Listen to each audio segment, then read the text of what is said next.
Oda is an average high schooler, so average in fact that half of his classmates forgot that he was even here in the first place. He spends most of his time just reading isekai novels by himself, and the reason he is always alone isn't because he's being bullied or anything, he just prefers it this way. The idea of someone coming over to talk to him is always so anxiety-inducing that it's easier to just blend in and be invisible. All of a sudden, the room goes dark as a black sphere appears in the middle of the classroom and a summoning circle is formed right above everyone in class. In the next moment, they find themselves in the middle of a large hall. An old bald dude gets their attention and says the king has something important to tell them. The students are understandably upset about the interdimensional kidnapping, so they start demanding to know what the meaning of this is. But the advisor couldn't care less about their concerns, so he tells them all to shut up and pay attention. Once they are all quiet, the king speaks up and introduces himself as Morrigan, the ruler of the kingdom of Redis. He tells them all of the kingdom is under attack by demons, and only the power of a hero from another world is strong enough to defeat the demon lord. After hearing those words, Oda realizes this is the exact same scenario as all those isekai novels he had been reading, and he's actually starting to look forward to this a little. The advisor then states that it is time to identify the hero among them, so he invites everyone to place their hands upon this crystal ball so he can inspect their statuses. The first one up is Daisuke, so he walks up to the ball and is told to say the word status to display his stats. He was hoping that he might be the hero, but it turns out that he's just an animal trainer with an average power of 450. The advisor tells him there's no need to be disappointed since he is still only level 1, but his stats already far exceed those of an average person in this world. A few of the other students get classes like a disenchanter, a knight, and even a healer, and the advisor is pleased with the diverse range of strong skills the summoned students have.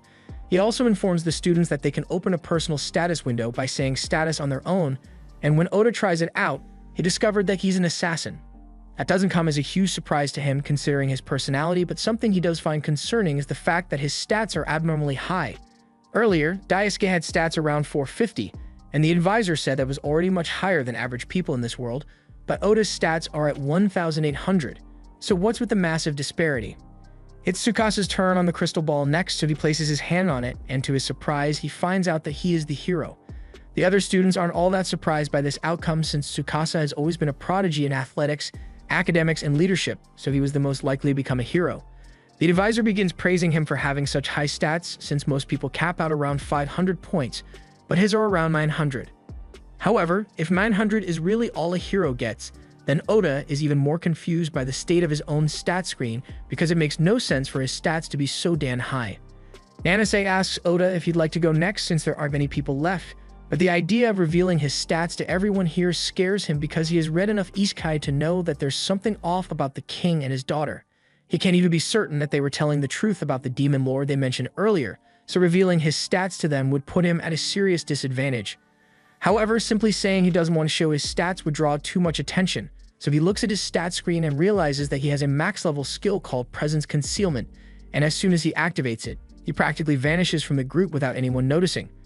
Even Nanase, who was talking to him just a moment ago, completely forgets about Oda's existence as soon as he is out of sight, just like my dad. Once the advisor has taken note of everyone's ability, he tells them that equipment for their training will be provided soon, but for now, they will be taken to the bedrooms that have been prepared for them. Oda breathes a sigh of relief. He passed the verification unnoticed, so now all that's left is for him to use his skills to gather information. But as he's walking through the halls, he notices a camera spying on the students from the ceiling, and now he is absolutely certain that something nefarious is going on here. Since no one knows he's here anymore, he's going to have to fend for himself until he can figure things out, and fortunately, he manages to find an old bedroom that the castle uses to store equipment, so he decides to spend the night here. He looks through the available gear and finds some stuff that would suit an assassin, so he puts it on and heads out so he can start gathering as much info as possible.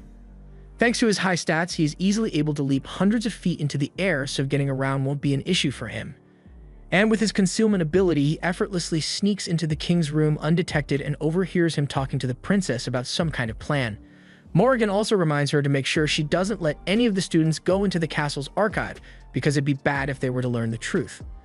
Oda still doesn't know what exactly their plan is, but he can tell that it's not something good, so he is tempted to just stab the king to death right here and end it once and for all. But doing that would be too reckless, at least not until he has gathered more info. The next morning, Oda sneaks into the dining hall and grabs a piece of bread to eat. He contemplates whether he should undo his concealment and tell his classmates that the king is up to no good, but he doubts they would believe him. Just then, Tsukasa walks in and he has something he wants to say. It's clear that they became stronger by coming to this world, and he feels like it is their duty to use their newfound power to help defeat the demon lord just like the king asked them to. So he would like to ask for everyone's support in achieving that goal, and they all seem to be on board with the idea. Oda realizes that the fact that they all see the king and princess as allies means there's no way they'd believe him if he told them about what he overheard last night, so he decides to gather some more information before doing anything else. Later that day, the students all gather outside for their first combat lessons, and they are introduced to Saren Mithray, the knight commander of Redis's last battalion. He says he will be in charge of training them for the next month, and after that, they will be allowed to go into the dungeon to try out their new skills. Oda has been watching from around the corner for a while now, and he's not happy about how blindly enthusiastic his classmates are about becoming heroes, but there's nothing he can do about it in his current situation, so he decides to go gather more intel. However, as he is leaving, Saren seems to notice him, so he puts his assistant, Jill, in charge of the students and follows Oda out. Oda eventually stops as a fountain and wonders where he should go to gather intel, but all of a sudden, Saren appears behind him and asks if something is wrong. Oda is shocked that someone was able to spot him since he's sure his concealment skill is still active, but Saren tells him he doesn't have to worry too much because his skill is still effective on everyone else, but he is a bit of a special case. Saren possesses enchanted eyes that allow him to see minor temperature changes, so noticing Oda wasn't difficult. Oda can't risk having his cover blown, so he reaches for his dagger intending to take Saren out, but Saren tells him there's no need for that because he isn't going to tell the king or princess about him. Oda is surprised to hear that since he figured the knight commander would be loyal to the king, but Saren's loyalty is a bit complicated, so as things stand, he's got no reason to snitch on Oda.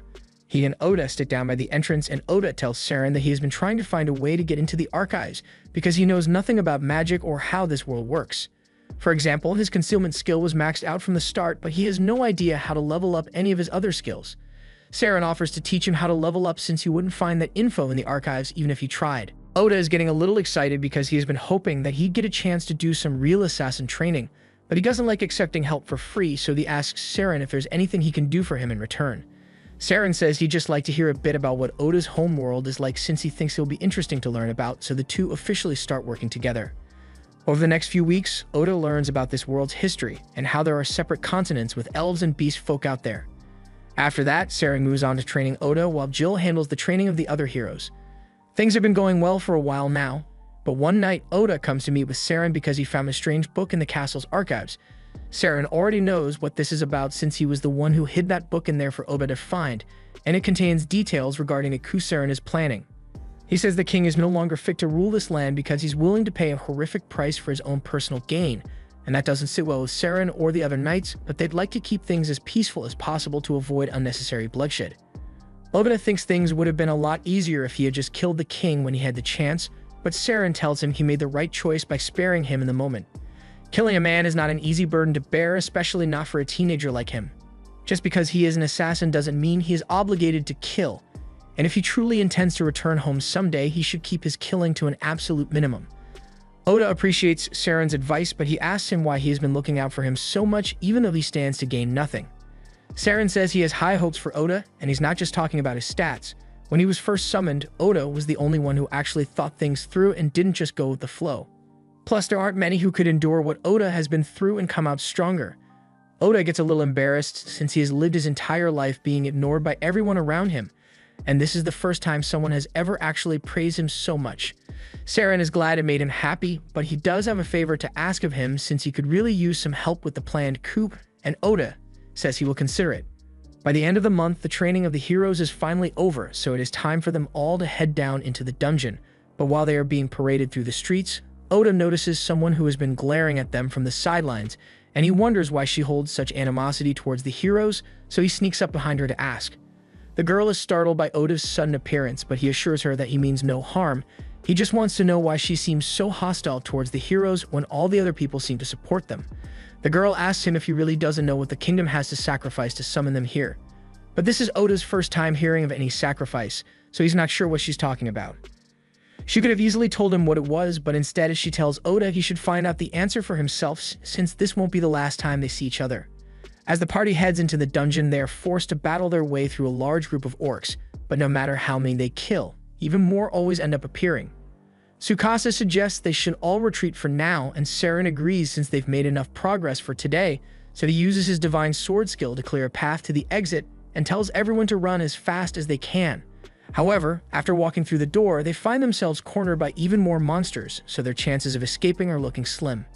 Just then, Tsukasa remembers that before they came out on this mission, the princess had given him a special smoke bomb which she said would scare monsters away, so he decides to give a shot and tosses it at the orcs. But to his horror, the smoke bomb actually turns the orc into a minotaur that's much stronger than anything they've faced so far.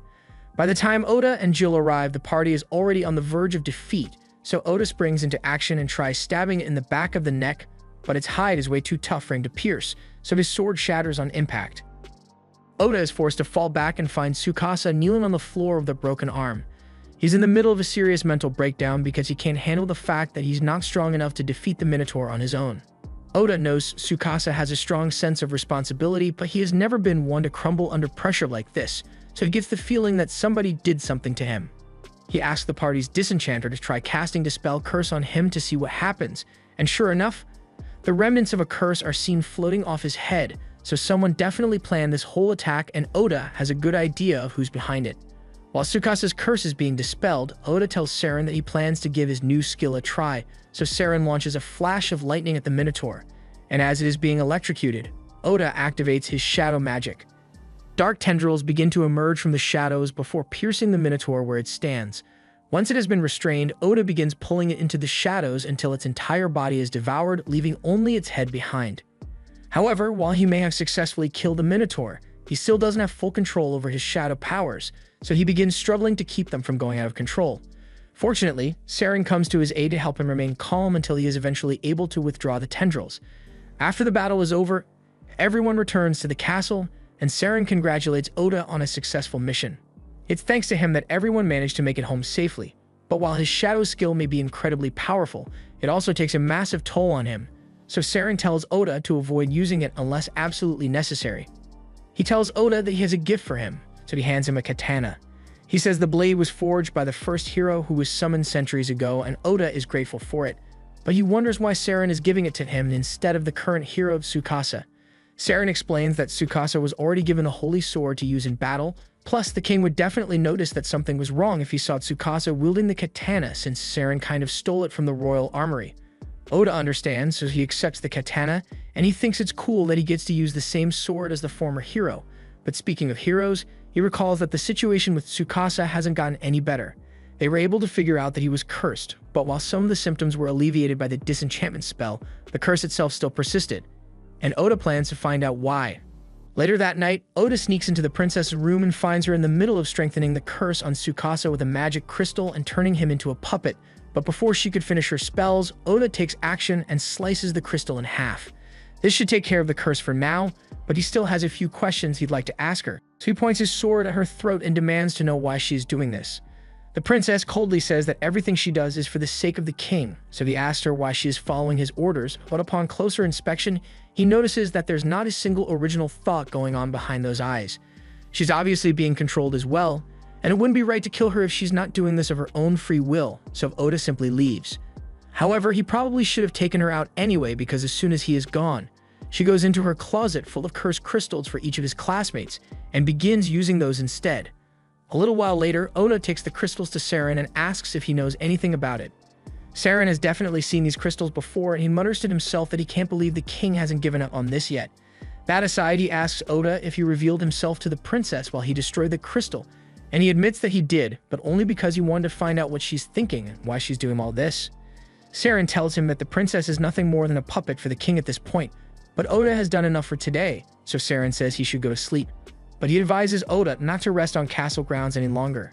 The princess is definitely going to try cursing everyone aside from Tsukasa now, but she doesn't know who Oda is, so she has no control over him.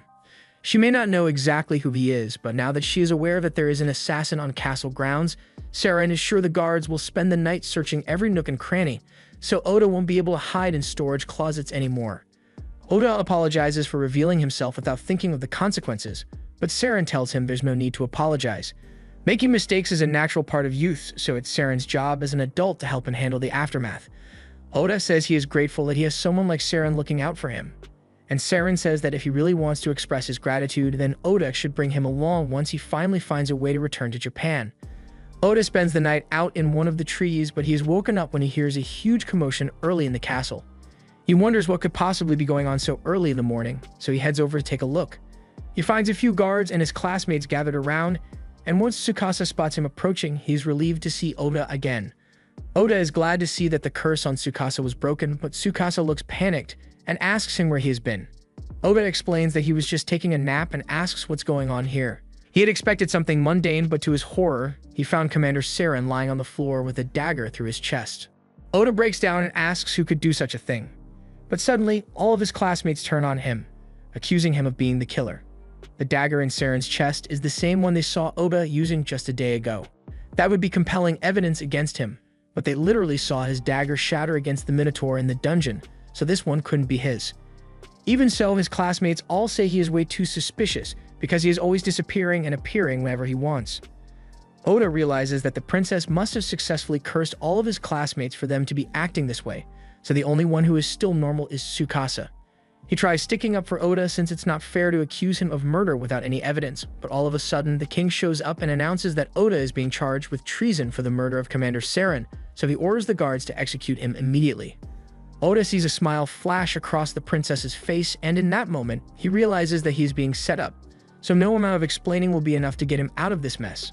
As the guards are about to stab him, he activates his concealment skill and disappears from view, so the king orders his men to spread out and search everywhere for him.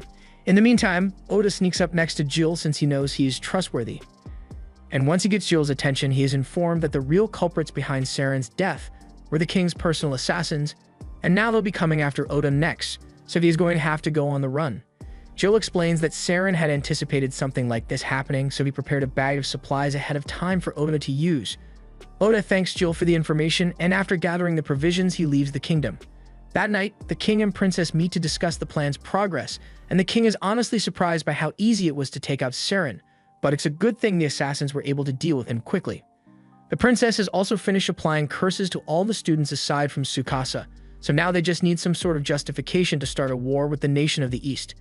The king says the students will be useful pawns for him in the war, and as for the one who managed to get away, he's sure a kid like him wouldn't be able to survive on his own out there, but just to be safe, he tells the princess to send the Night Raven assassins after him. Meanwhile, Oda has just arrived at the dungeon since Saren once told him it's the best place to hide out if you're on the run. Practically no one would bother searching a dungeon just to find you, so it should be safe in there, but water and food are limited, so Oda needs to be careful. Even with Oda's concealment skill, there are still a lot of monsters down there that can detect him with their heightened smell or hearing, but as Oda's assassin class levels up, he will eventually be able to mask his scent, the sound of his footsteps, and even his heat signature until he becomes truly undetectable. There are bosses every 10 levels, and once you enter a boss room, you won't be able to leave unless you kill the boss, so going in alone is a risky gamble, but it's not like he has much of a choice if he wants to progress further. As soon as he steps inside, he is immediately confronted by a chimera, and while he is able to dodge its strikes at first, he gets caught off guard when its snake tail starts spitting venom, so he gets hit in the leg. As a result of the damage, he can't move as fast as he did before, so the chimera is able to pierce his back with its claws. But just as it was about to finish him off, Oda decided to use his trump card and cast shadow magic to completely obliterate the chimera. He successfully defeated the first dungeon boss, but the injuries he suffered, combined with the exhaustion from using the shadow skill, left him in critical condition. The shadow skill recognizes that there's a risk of its master dying, so while Oda is still unconscious, it automatically switches from attack to recovery mode and begins healing his wounds. Meanwhile, back at the castle, Tsukasa has just asked everyone to leave the castle with him. They ask if he's saying he wants to go hunt the Demon King right now, and that sounds like a good excuse, so Tsukasa goes with that, but his classmates all tell him to shut up and sit back down because they aren't going anywhere. He realizes that their behavior must be an effect of the curse that Saren told him about before he was killed, and if it's true that all of his classmates are being mind-controlled, then he's just going to have to leave on his own.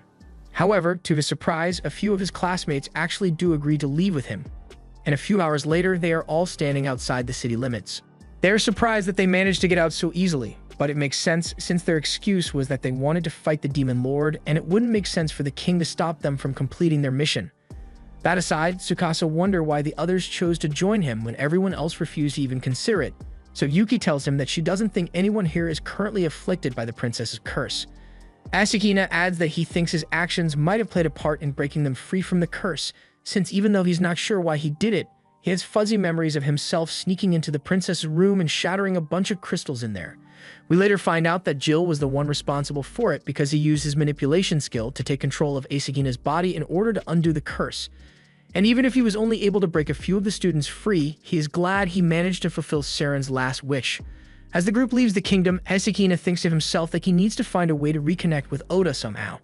He wishes he had tried to find him while he was still staying hidden within the castle, and regardless of the fact that he was cursed, he feels terrible about not standing up for his friend. Most people in class never really spoke to Oda much, but one day while walking home from school, Asakina happened to run into Oda while he was working a construction job. This was the first time they had met outside school, so Oda asked him to keep his job a secret since he didn't want his little sister to find out about it.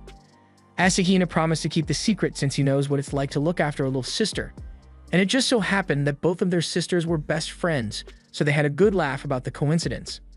Meanwhile, down in the dungeon, Oda has just regained consciousness, and for some reason he recalls having a dream about the day he met Asakina.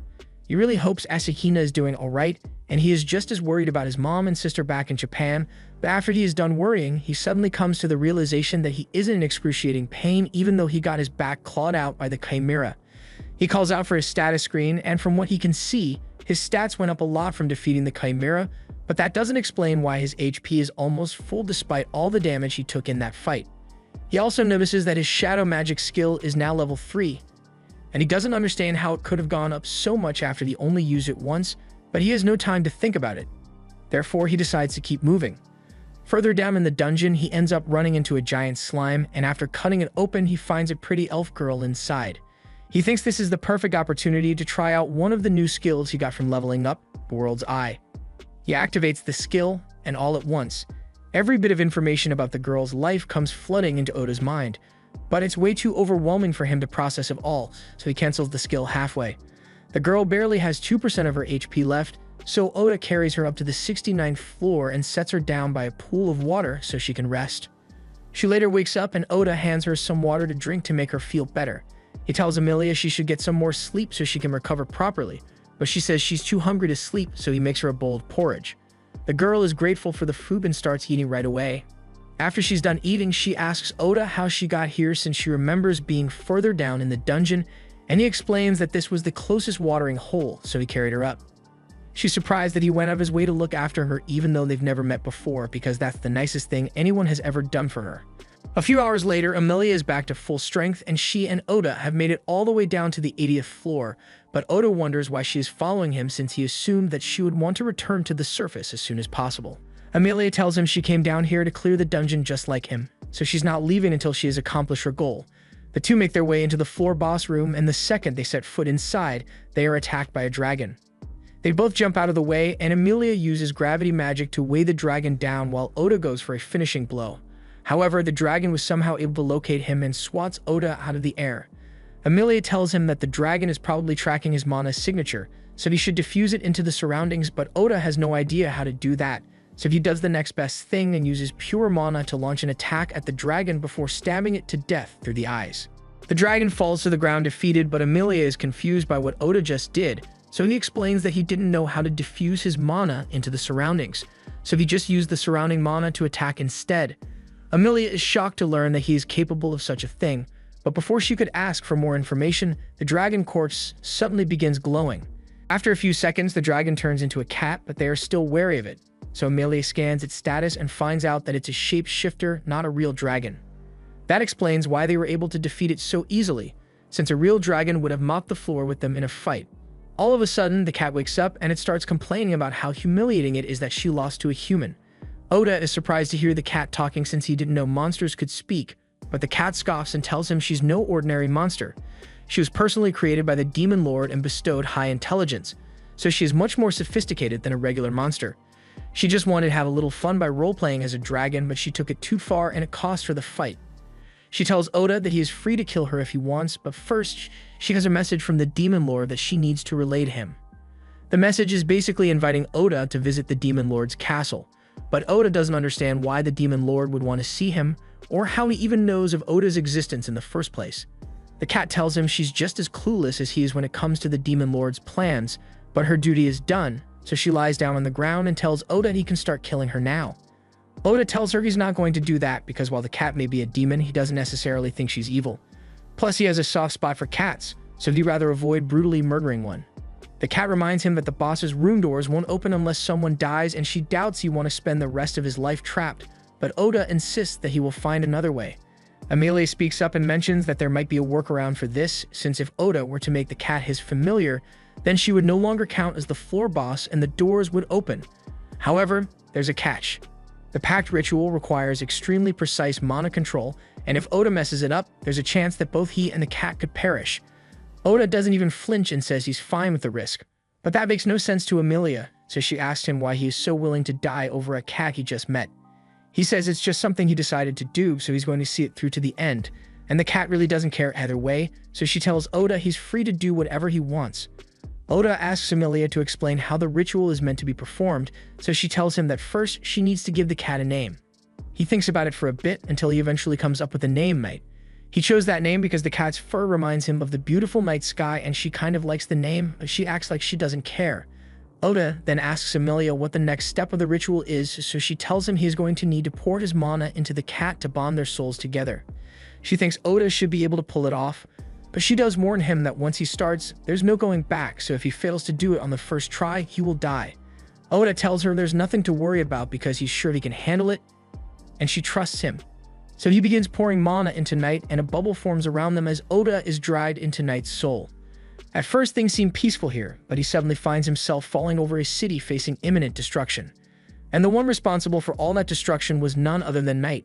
This is one of her memories of the countless calamities she has caused over her long lifetime, but before she can cause any more damage, Oda reached out and yelled for her to stop. This gets Night's attention, so she directs a blast towards Oda, sending him crashing onto a roof and leaving him slightly injured. Night tells Oda to draw his blade and kill her here and now, because if he doesn't, he's going to lose his life, and dying here would render him a vegetable in real life. She's trying to force Oda to retaliate by attacking him with everything she has, and in the real world, Amelia sees Oda begin to bleed out his ears as his soul takes damage. Back in the soul world, Oda begins charging straight for Night, but just when she thought he was about to strike her down, he instead let himself be impaled on her claws because he doesn't want to kill her. Night doesn't understand what Oda is trying to pull here, since all he had to do to survive was end her life, but he says that's not good enough for him. He knows Night doesn't really want to kill him, or anyone for that matter, but be that as it may, Night says it doesn't matter because she's a monster. Oda says there's no rule saying she needs to kill humans just because she's a monster, but Night tells him it's a primal instinct. Oda can tell that Night hates living like this, so he tells her that as long as she's with him, he's going to take care of her, so her days of senseless destruction are over. This finally gets through to Night, so she decides to trust Oda and settles down in his arms. Back in the real world, Oda nearly passes out from exhaustion, but Amelia catches him, and with a look of relief, she tells him he was successful. Oda then goes up to Night and places his hand on her head. A pattern appears on the back of his hand to symbolize his bond with Night, and at the same time, the pattern on Night's forehead changes from red to gold. Night tells Oda that he has piqued her interest, and she would like to stay by his side and witness his journey, so she swears her undying fealty to him. All of a sudden, a teleportation circle begins glowing on the ground, and the fact that it has appeared means Meg is no longer considered a boss by the labyrinth, so they are free to leave. Oda thinks it's great that they are free to go, but Meg is still weakened from her injuries earlier, so he tells her she can rest for as long as she needs because other monsters won't be able to get in here. In that case, Amelia suggests they should all sit down and have a nice chat so they can get to know each other while they wait, and Night agrees. Meanwhile, back with Oda's classmates, they have just arrived at the city of Yamato, and since this place was founded by the summoned hero a few generations back, it has a lot of Japanese aesthetics. They pay for Nin and all sit down to discuss their current situation. Tsukasa tells everyone that their funds are running low, so they need to find work soon so they can keep covering their expenses. One of his classmates raises his hand and suggests they could all become adventurers to make money since they ran into a bunch of them on the way here. Tsukasa thinks that's a great idea, but aside from their money troubles, he is also concerned about the fact that they still know almost nothing about this world. They can't exactly trust what they've been told by the king and the princess, so he tells everyone to read as many books as they can to piece together this world's history. They all agree with his plan, but they doubt that reading a bunch of books is going to help much since their main goal is to find a way to get back to Japan, and they doubt they are going to find the answer in a random book. Tsukasa has already thought of that, so he tells them that he thinks the fastest way for them to make it back home is to play the part of heroes and slay the demon king. The king was the one who summoned them here, so naturally he would know how to send them back, And once they've defeated the demon lord, regardless of what evil plans he may have in mind, he would be forced to send them back home. For now, he tells everyone that they need to gather as much money and info as possible. And once they have that, he suggests they should head straight for the demon continent to challenge the demon lord. However, Asahina objects to that plan. He says the best course of action would be to stay out and wait to meet up with Oda, since he's bound to show up in the city sooner or later.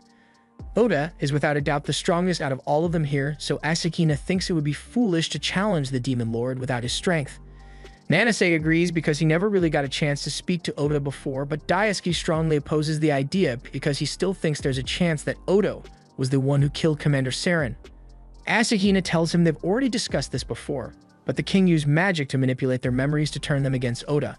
So despite what Daisuke may remember, Oda is completely innocent. Be that as it may, Yuki says Oda is nowhere near here right now, and even if he were, there's no guarantee that he'd want to help them after everything he has been put through. Since Tsukasa is the leader, Shiori asks him whether he thinks they should wait for Oda or press on without him. Tsukasa thinks about it for a minute, and he sees why Asahina would want to wait for Oda, since he is a trustworthy friend, and he is a lot stronger than the rest of them. But he doesn't think Oda would want to team up with them. He's always been someone who likes to do things on his own, and with the power difference between him and the rest of the class, they would only be slowing him down. That's why he suggests they should all train as hard as they can so that they can catch up to Oda's level of strength, and only after that will they be ready to challenge the demon lord. Back in the dungeon, Emilia tells the story of how she was betrayed by her people and hunted down until she was eventually cornered on the edge of a cliff. She asked her sister and her people why they were doing this to her, since up till that point, she had never done anything that would warrant such hatred from them. But her sister had no real answer. She just said they wanted Emilia to die. With no other choice, Emilia used her gravity magic to destroy the ground beneath her feet and send herself plunging into the waters below to escape her attacker, and by the time she woke up, she found herself on the shore of a distant and unfamiliar land. Shortly after that, she was swallowed by a dark slime, and the next thing she remembers after that is waking up next to Oda. Oda and Knight are surprised by how rough Emilia's situation is, but Knight is curious about the dark slime that swallowed Emilia up because slimes usually don't eat people. And even if this one did, she finds it hard to believe that Emilia survived in there so long without being digested. Either way, Emilia says she's grateful that the slime ate her because without it, she would never have gotten the chance to meet Oda. Oda asks her if she intends to return home eventually, but Emilia says she has no home to return to. He asks her if she has at least tried having a conversation with her sister about what happened, but considering the fact that Emilia's sister tried to kill her, I don't think talking things out is an option for her. Oda's stance on this is biased because he also has a little sister, but has never tried to kill him. He cares about her a lot, and at one point he worked overtime for weeks just so he could buy her a new phone since her old one was busted. Yui didn't seem pleased with the gift at the time, but not because she was ungrateful. It was because she didn't like the fact that Oda was putting himself through so much stress just to buy her a gift.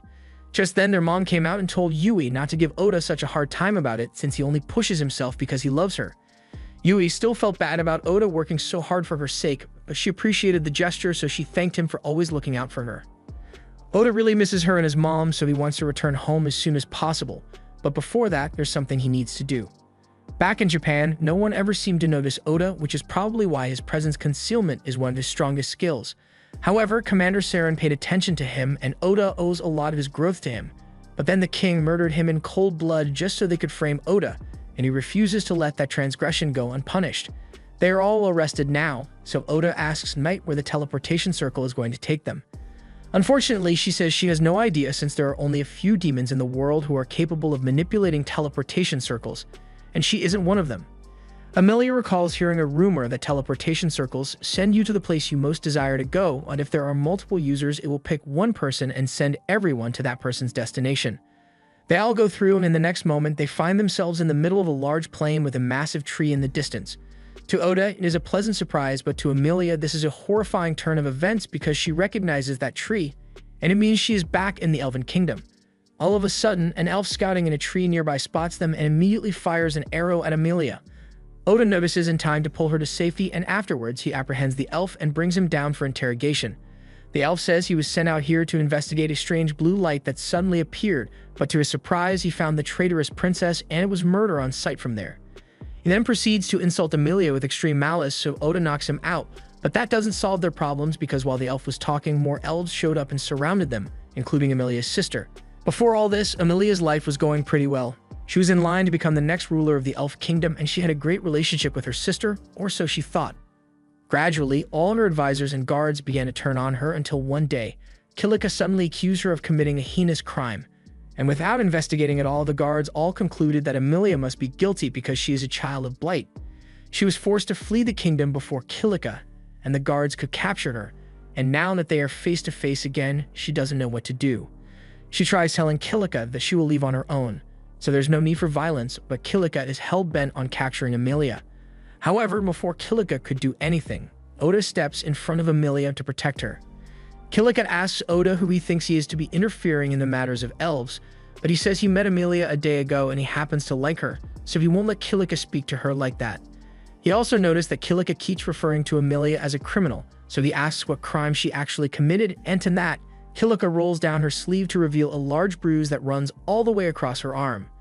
She tells Oda that Amelia once poisoned her with a vial disguised as a potion, and even for a member of the royal family, harming another royal is completely unforgivable. Amelia defends herself and says what she gave Kilika really was a potion, but Kilika says no one is ever going to believe that. She then walks up to Oda and looks him right in the eyes. Amelia immediately realizes what Kilika is trying to do, so she warns Oda to get away from her, but it's already too late. Kilika laughs and declares that her mesmerized skill is already active, so Oda's heart now belongs to her, and that means Amelia has no more allies. Kilika was expecting to see an expression of pure hopelessness on Amelia's face, but instead what she sees is rage. Amelia yells at Kilika to undo her spell and apologize to Oda because he should be allowed to make his own decision on who he loves. Seeing Amelia so angry really startles Kilika because she has always known her sister to be a spineless pushover, but right now she looks like she's ready to rip someone's throat out. Just then, Oda speaks up and tells Amelia to calm down because he's not under the control of any spell, and that's because mental type skills like mesmerize only work effectively on people who are weaker than you. Kilika refuses to believe that a bumpkin like Oda is actually stronger than her, and he doesn't really care what she thinks of him. But he does care about what people think of Amelia, so he tells Kilika that she's going to have to dismiss the false charges she brought against Amelia. Kilika asks what makes him think the charges are false, so Oda explains that he knows Amelia isn't the kind of person who would stoop as low as to poison a family member. Kilika realizes she isn't going to be able to convince Oda to hand Amelia over, so she orders all her guards to kill him immediately. However, before they could attack, the king of the elf nation shows up, and he orders them to put their weapons down. Kilika is shocked to see him here since he was supposed to be away on an inspection trip for the next few months, but he says something came up, so he returned earlier than expected. He demands to know what Kilika is doing out here, and before she can say anything, all the guards come to her defense and tell the king she did nothing wrong. The king immediately realizes that she must have used her mesmerized skill to put the guards under her control, so he orders her to release them at once, and then she walks over to Amelia to apologize. He has no idea what her sister must have put her through, but he assures her that Kilika will be punished for her actions. After that, he turns to Oda and orders him to leave immediately because there's no reason for a human to be on elf land. Amelia tries to stand up for Oda and tells her father that he was the one who saved her and brought her back here. However, while the king is grateful that Oda brought Amelia back to him, he still doesn't like humans in general, so he tells Oda to leave regardless. In that case, Amelia says she's going to leave as well, but the king becomes angry and says there's no way he would let that happen. Amelia is the only one he trusts to rule the kingdom once he is gone, so he won't let her leave, but Oda tells him it's Amelia's choice to make. The king orders Oda to stay out of this because it's none of his business, but Oda isn't one of the king's subjects, so he has no reason to obey those commands. In fact, he says he is more than willing to make the king listen to him with force, and judging by what Oda did to Liam on the floor over there, the king can tell that he's not bluffing.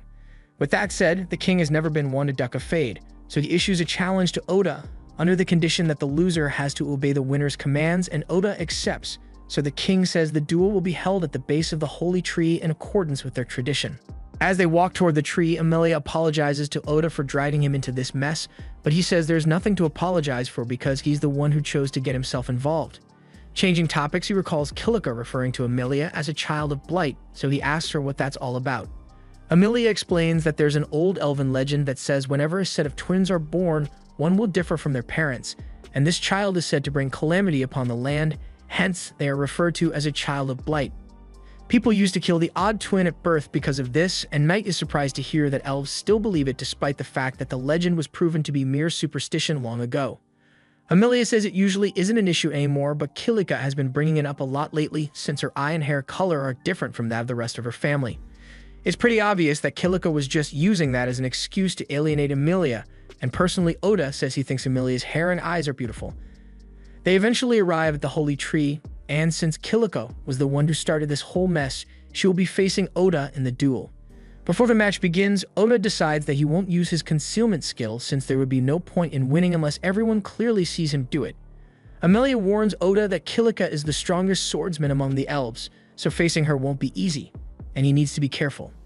Oda notices that Amelia seems to hold Kilika in high regard in spite of everything that has happened, so she explains that they used to be really close when they were little, and no matter what she does, Amelia will always see Kilika as her dear sister. As the match begins, Kilika draws her sword, but Oda chooses to fight with his sword still in its sheath. Kilika asks if he's trying to mock her by not taking the fight seriously, but Oda simply says he doesn't want to risk accidentally killing her during their fight. As soon as the match begins, Kilika charges at Oda and launches a succession of precise strikes aimed at his vitals, but Oda is able to dodge them all. He admits that Kilika certainly lives up to the title of strongest swordsman, but he is simply too fast for her, so he is able to slip past her attacks and shove her away. He tells Kilika to just surrender before she gets herself hurt, but she refuses to be looked down upon and activates her trump card. A torrent of wind begins to surround her blade as she sends a violent gust in Oda's direction. He has never seen anything like it before, so it catches him off guard for a moment, but he eventually manages to sidestep the blast.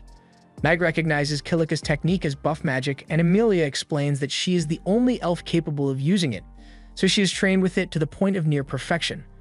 She is able to launch powerful wind attacks at will, so Oda is forced to run around a lot to avoid getting hit. But at one point, he notices that Kilika looks really sad. He asks her why, and she tries to deny it, saying she's happier than she has ever been, but Oda says she looks miserable to him. Kilika doesn't want to listen to Oda's prying any longer, so she launches another attack at him, but he easily ducks underneath and legs sweeps her, sending her tumbling to the ground. By the time she gets up, Oda is already standing behind her and places his sword on her neck, showing that he could have killed her by now if he wanted to. He once again asks Kilika to just surrender and make peace with Amelia, but Kilika vehemently refuses. She says she would never make peace with someone who stole everything from her. She then flies into a rage and begins launching indiscriminate blasts of wind in all directions. She says she has nothing because Amelia and her divine nature took it all away from her.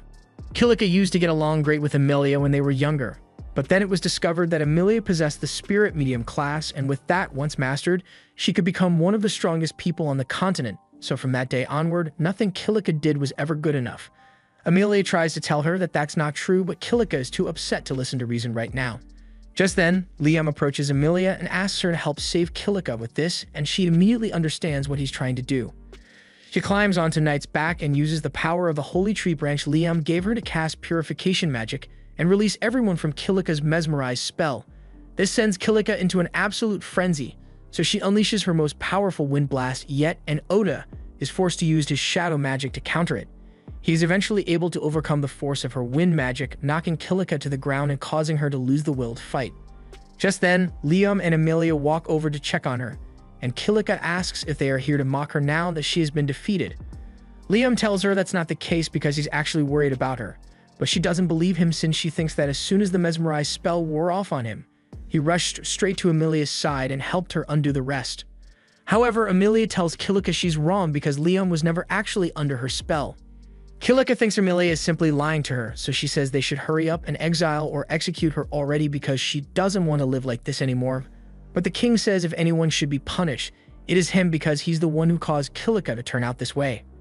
Kilika doesn't understand what he's talking about, so the king explains that he sealed away some of her memories a long time ago to protect her, but he now realizes that was a mistake. He undoes his forgetting skill, and all at once, Kilika's lost memories return to her. When she was little, Kilika had been training a lot near the dungeon, but one day a strange person showed up near the entrance and told her she could get stronger a lot faster if she used one of these balls. Kilika, being a naive child, grabbed the stranger's balls and ran into the dungeon to try them out. However, after using them, a horde of powerful monsters suddenly appeared, and she knew fighting them all on her own would be risky, so she ran out of the dungeon. Normally, dungeon monsters shouldn't be able to exit the dungeon, but these apparently weren't ordinary monsters, and at this rate, they were going to attack the elf village, so Kilika decided to stay and fight them off. She was holding her ground really well, and all the commotion alerted the other elves to the trouble, so backup had arrived. Leon was the first to get there, but unfortunately, he immediately got his torso impaled by a goblin, and Kilika had to watch her friend die right before her eyes. The trauma and guilt from what happened nearly broke Kilika's mind, so the king chose to seal away those painful memories to protect her from the truth. Liam wasn't the only one who died in that fight, but the situation was later salvaged thanks to Amelia using her spirit medium magic to craft 2 spells: gravity magic and resurrection magic. She was able to revive everyone who died, so there was no real loss that day. But since Kilika was the only one who was unaware of what happened, all those involved unintentionally grew distant from her. And she interpreted this as them losing interest because she wasn't a spirit medium like Amelia. Kilika breaks down in tears at the realization that she turned her own sister into an enemy over a stupid misunderstanding. But Amelia says that's not true because she could never truly hate Kilika. She's got a lot of apologizing to do to make up for all the trouble she caused Amelia, but at the end of the day, they will always be family, and in Amelia's eyes, nothing can change that. That night, a feast is held in celebration of Kilika changing her ways, and the king thanks Oda for helping resolve the matter. As promised, he agrees to let Amelia decide what she wants to do, even if that means she will be leaving him on a journey with Oda. Speaking of which, the king asks Oda where he plans to head next, so he says he is heading for the Beast Continent since Knight mentioned that it's a great place to buy weapons and equipment. Meanwhile, Asahina and the rest of Oda's classmates all hop on a ship headed to the Beast Continent as well. They had originally planned to wait until Oda eventually shows up, but they've already grown strong enough that the monsters in the Yamano dungeon no longer give them experience. So rather than sit idle, they decided to head to the Beast Continent to upgrade their gear. The next morning, the Elf King prepares an escort to take Oda and Amelia to the edge of the kingdom so they can continue their journey. Oda thinks this is a little much, but the king says there have been a lot of kidnappings along the coast recently, so he just wants to ensure their safety. In fact, he says he would feel much better if Oda allowed them to escort him personally, but he turns down the king's offer immediately and agrees to just take the carriage. During the carriage ride, Oda asks Knight why she was so docile during the drama with the elves since she could definitely have done more to intervene, so she explains that she didn't want to reveal the fact that she's a demon since not everyone would be as accepting of her as he is. Oda understands why she would want to act like a regular cat, but he asks if the demon lord is okay with it since he might still be watching. Knight tells him he is correct about that as her eyes and ears are still linked to the demon lord so he can keep track of everything she does. However, he no longer has control over Knight's actions and she has no intention of betraying Oda. Oda is glad to hear that since he might end up butting heads with the demon lord when they finally meet, but Amelia doesn't think that's likely to happen. If anything, she gets the feeling that the demon lord wants to be friends with him, and Knight shares the same sentiment because the move Oda pulled off yesterday certainly piqued the demon lord's interest. Not many people are capable of utilizing shadow magic in combat, but Oda was able to fully coat himself in it. Oda says he just did it in the heat of the moment because he was worried that his shadow magic might consume Kilika, but even if it was unintentional, such a feat is still impressive. Just then, Oda senses something up ahead, so he tells the carriage driver to stop here and gets out. He tells everyone that his detection skill alerted him to some people further up the road, and after taking a look with a telescope, the driver confirms that there is indeed a group of bandits up ahead. Unfortunately, the bandits also notice them and they have an elf hostage in their custody, so they threaten to kill her if Oda and the others don't do exactly as they say. The group has no choice but to listen for now, so the bandits take out a bunch of rope and tell them all to tie themselves up. Just then, Amelia gets down from the carriage, and as soon as the bandits see her hair color, they get excited because they recognize her as one of the elf princesses, and if they offer her to Lord Graham, then they'll be sure to get a huge bonus. However, while the bandits are all snickering to themselves, Oda activates his presence concealment and in an instant, he knocks all the bandits out before they even realize what's going on. He then asks the driver to tie up all the bandits with the rope they brought, and while he's doing that, Oda starts wondering who this Lord Graham person the bandits mentioned is. Fortunately, the driver says he has actually heard of Lord Graham before, so he informs Oda that Graham is a royal in the nation of Uruk. That's good enough of a tip for Oda, so he asks the driver to take the bandits back to the elf castle, and in the meantime, he and Amelia will continue their journey on foot. The driver starts to object since his orders were to escort Oda and Amelia all the way to the port, but they are already pretty close, so Oda says getting there won't be a problem for them. A little while later, Oda, Amelia, and Knight all hop on a boat, and once they arrive at their destination, Oda plans to get himself some new gear so he can level up even more. Amelia is a bit surprised that Oda wants to get even stronger when he is already so powerful, but he says he needs to keep improving if he plans to avenge Saren eventually.